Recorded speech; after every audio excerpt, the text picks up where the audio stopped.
আসসালামু আলাইকুম প্রিয় দর্শক, আপনাদের সকলকে আমন্ত্রণ জানাচ্ছি অন্য মঞ্চের আলাপচারিতায়। 180 ডিগ্রি ঘুরে গেল নির্বাচন কমিশন।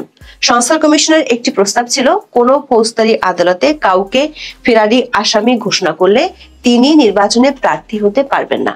গত মার্চে নির্বাচন কমিশন প্রকাশ্যে এর বিরোধিতা করেছিল। নির্বাচন কমিশন জাতীয় ঐকমত্য কমিশনকে চিঠি দিয়ে জানিয়েছিল, ফেরারি আসামিকে ভোটে অযোগ্য ঘোষণার বিধান অসৎ উদ্দেশ্যে ব্যবহার হতে পারে। 5 মাসের ব্যবধানে নির্বাচন কমিশন 3রা সেপ্টেম্বর বলেছে, গণপ্রতিনিধিত্ব আদেশ বা আরপিওতে 46টি সংশোধনীর প্রস্তাব ইসির পক্ষ থেকে সরকারকে দেওয়া হয়েছে। তার মধ্যে একটি হলো ফেরারি আসামিকে সংসদ নির্বাচনের জন্য অযোগ্য ঘোষণা করা। প্রশ্ন হলো, ইসির হঠাৎ করে এমন ইউটার্ন কেন? কেন তারা অসৎ উদ্দেশ্যে ব্যবহার হতে পারে এমন আশঙ্কা থাকার পরও সেটি সুপারিশ করলো? অনেকে মনে করছেন আওয়ামী লীগের পলাতক নেতা নেত্রীরা যাতে নির্বাচনে অংশ নিতে না পারে, এমনকি স্বতন্ত্র হিসেবেও যাতে না পারে, সেজন্য ইসির এমন ইউটার্ন। সূত্রগুলো বলছে, শুধু আওয়ামী লীগ নয়, জাতীয় পার্টি সহ অনেক দলের মধ্যে যারা নিজ নিজ এলাকায় জনপ্রিয়, তাদের ঠেকাতে সরকার সমর্থকদের চাপে এমন সুপারিশ করেছে নির্বাচন কমিশন। এর মধ্যে ইসির এমন সুপারিশে একটি প্রশ্ন উঠে এসেছে, সেটি হলো 21শে আগস্ট গ্রেনেড হামলা মামলায় বিএনপির ভারপ্রাপ্ত চেয়ারম্যান তারেক রহমান সহ আসামিদের খালাসের রায়ের বিরুদ্ধে আপিল করার অনুমতি পেয়েছে রাষ্ট্রপক্ষ। যদি কোনো কারণে রাজনীতির মোড় ঘুরে যায়, তাহলে ইসির এই সুপারিশ কি খোদ তারেক রহমানের বিরুদ্ধেই ব্যবহৃত হতে পারে? বিস্তারিত জানতে চলুন যাওয়া যাক বিশ্লেষণে।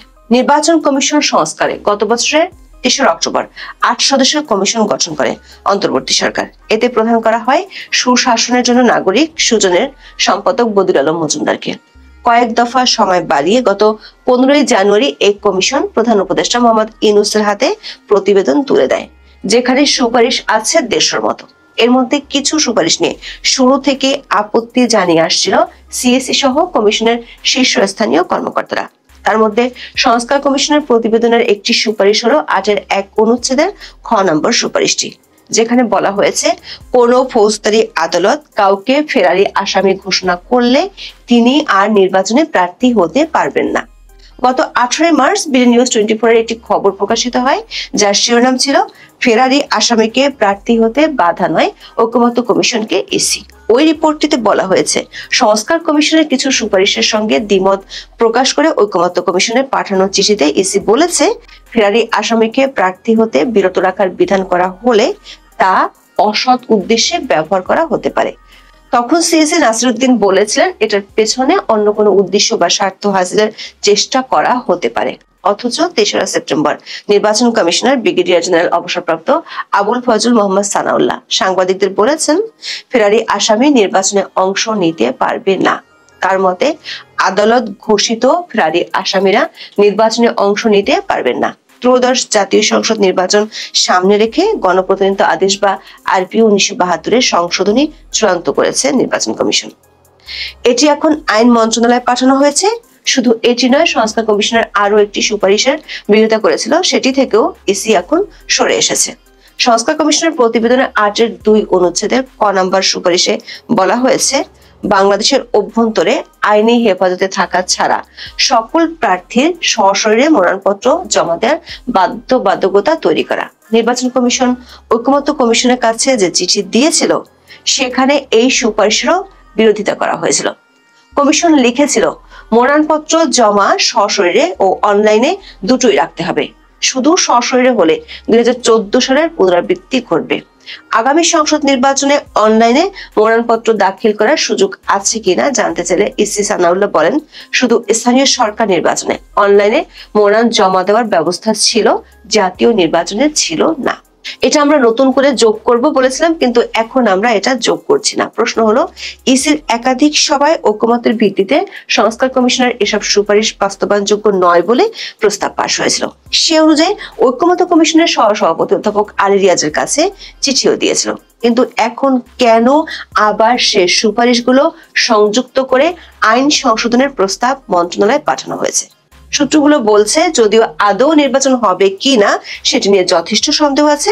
বিশেষ করে সরকারের মিত্র জামাত ইসলামী কোনোভাবেই ফেব্রুয়ারিতে নির্বাচন চায় না, কারণ দলটির ধারণা তারা নির্বাচনে বড় জোর বিরোধী দল হতে পারে। সেটি হলে এখন প্রশাসনের নানা স্তরে তাদের যে দখল আছে সেটি তারা হারাবে। বিএনপি ক্ষমতায় গেলে নিজেদের লোক বসাবে, তারপর নানা চাপে যদি নির্বাচন হয় সেক্ষেত্রে বিএনপির সাথে জামাতের যে দূরত্ব তৈরি হয়েছে তাতে বিএনপি জাতীয় পার্টিকে প্রমোট করতে পারে। আবার কার্যক্রম নিষিদ্ধ থাকা এবং প্রতীক স্থগিত থাকায় আওয়ামী লীগের পক্ষে সরাসরি নির্বাচনে অংশ নেওয়া সম্ভব নয়। সেক্ষেত্রে আওয়ামী লীগের অনেক নেতা জাতীয় পার্টি কিংবা স্বতন্ত্র অথবা অন্য কোনো দল থেকে নির্বাচন করতে পারে। সরকার দুই মিত্র জামাত ইসলামী ও কিংস পার্টি এনসিপি এই বিষয়টি নিয়ে বেশ কিছুদিন ধরে চিন্তিত। জাতীয় পার্টির ভোট ব্যাংক, আওয়ামী লীগের তৃণমূলের জনসমর্থন, সরকার সমর্থকদের মব সন্ত্রাসের কারণে দল দুটির প্রতি মানুষের সিম্প্যাথি বেড়ে যাওয়া, এগুলো সরকার ও তার দুই মিত্রকে ভাবিয়ে তুলেছে। সে কারণে ইসির বিরোধিতা সত্ত্বেও আইন মন্ত্রণালয় থেকে এই দুটি সুপারিশ আরপিওর সংশোধনীতে সংযোজন করতে বলা হয়েছে। সূত্রগুলো বলছে যদিও প্রধান নির্বাচন কমিশনার সহ বেশ কয়েকজন নির্বাচন কমিশনার এবং নির্বাচন কমিশনের আইন বিশেষজ্ঞরা মনে করেন এ দুটি ধারা অসৎ উদ্দেশ্যে ব্যবহারের জন্যই সংযুক্ত করা হয়েছে। সে উদ্দেশ্যটি হলো সমালোচনার মুখে পড়ে জাতীয় পার্টি নিবন্ধন বাতিল কিংবা কার্যক্রম স্থগিত করতে পারছে না, ফলে দলটির নেতাদের নির্বাচনের সময় আটকে ফেলার কৌশল এঁটেছে সরকার। বিশেষ করে এনসিপির উত্তরবঙ্গের কয়েকজন নেতা এরই মধ্যে বুঝে গেছেন এরশাদের শক্ত ঘাঁটিতে তারা যে জামানত হারাবে সেটি নিশ্চিত, কারণ উত্তরবঙ্গে জাতীয় পার্টির সাথে আওয়ামী লীগ ও বিএনপির প্রতিদ্বন্দ্বিতা হয়। সে কারণে বাকিরা যে ভোট পায় সেটি না বলাই ভালো। আবার তৃণমূল পর্যায়ে আওয়ামী লীগের অনেক নেতা আছেন যারা এখনো বেশ জনপ্রিয়, কিন্তু পরিস্থিতির কারণে তারা পলাতক আছেন। যদি আওয়ামী লীগ নির্বাচনে প্রতিদ্বন্দ্বিতা করতে না পারে তারা হয়তো স্বতন্ত্র বা অন্য কোনো দলের ব্যানারে প্রতিদ্বন্দ্বিতা করতে পারে। সেক্ষেত্রে তারা গ্রেপ্তার এড়ানোর জন্য অনলাইনে মনোনয়নপত্র জমা দিতে পারেন। সে আশঙ্কার কথা বিবেচনা করে এনসিপি ও জামাতের পক্ষ থেকে চাপ দেওয়া হয়। আর সরকার নিয়োগকর্তাদের চাপে নির্বাচন কমিশনও তাদের অবস্থান থেকে সরে যেতে বাধ্য হয়। এর আলামত কয়েকদিন আগেই প্রধান নির্বাচন কমিশনার তার বক্তব্যে দিয়েছিলেন। তিনি বলেছিলেন সরকার যেভাবে চাইবে সেভাবে নির্বাচন হবে, অথচ সংবিধান অনুযায়ী নির্বাচন কমিশন যেভাবে চাইবে সরকারকে সেভাবেই নির্বাচন কমিশনকে সাহায্য করার কথা। দর্শক, এই দুটি সংশোধনী আরো বড় একটি আশঙ্কা জাগিয়ে তুলেছে। সাবেক তত্ত্বাবধায়ক সরকার আমলে 2008 সালের সেপ্টেম্বরে জামিনে মুক্তি নিয়ে চিকিৎসার জন্য লন্ডনে যান বিএনপির ভাইস চেয়ারম্যান তারেক রহমান। সেই থেকে তিনি লন্ডনে অবস্থান করছেন। গত বছর 5ই আগস্ট বিএনপির বহু নেতা দেশে ফিরলেও তারেক রহমান কবে দেশে ফিরবেন সে বিষয়ে তিনি বা তার দল থেকে নিশ্চিত করে কিছু বলা হয়নি। জনাব তারেকের বিরুদ্ধে 80টির মতো মামলা ছিল। বেশ কয়েকটি মামলায় শাস্তিও হয়েছিল।